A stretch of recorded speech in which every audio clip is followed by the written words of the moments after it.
Should I begin? Yeah, please, All right. go ahead. Thank you, honorable members of the committee, for being here today and for all of your service to our state. My name is Sophia Grabby.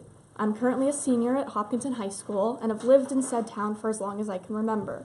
In addition, I am an intern with Granite State Progress.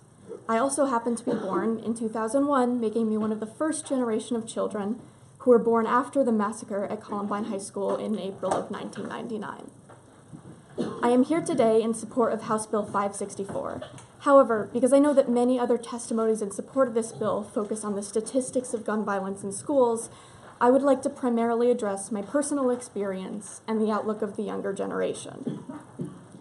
Growing up post-Columbine has led this generation of young people to be hyper-aware of the presence of guns, regardless if we can see them or not. I personally remember live news coverage of certain school shootings with more clarity than my own birthday parties. And I wouldn't be surprised if that were the case for many other young adults and children. Even merely seeing a gun in the belt of a police officer can conjure up memories of hearing about school shooting after school shooting, leading to distress and distraction in a supposedly safe environment that is essential to our future success.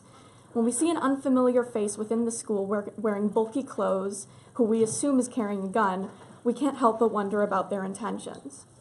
I know that I speak for many young people when I say that the knowledge that people are allowed to carry guns inside of New Hampshire schools causes a strong sense of paranoia that pervades basic classroom discussions and disrupts the learning environment.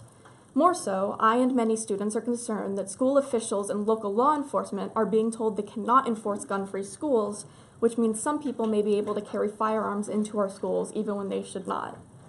New Hampshire is one of only 3 states that does not have a state law around guns in schools, and it's time that we catch up to the vast majority of the remainder of the nation in this regard.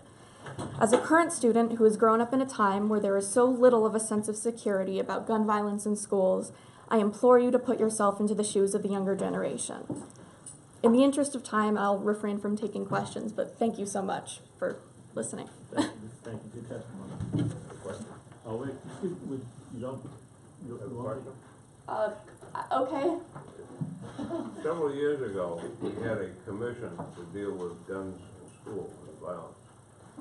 We ended up with 40 members in that commission, and it ran for almost a whole year. And we had a fellow, he was a school resource officer. He brought in 4 students, and he let the students testify before this commission. And what we found out was they were more afraid of alcohol in the schools than they were of firearms. How long ago was this? Well, this was probably 15 years ago. Well, things have definitely changed since then. That's what I'm finding. Okay, I thought you were.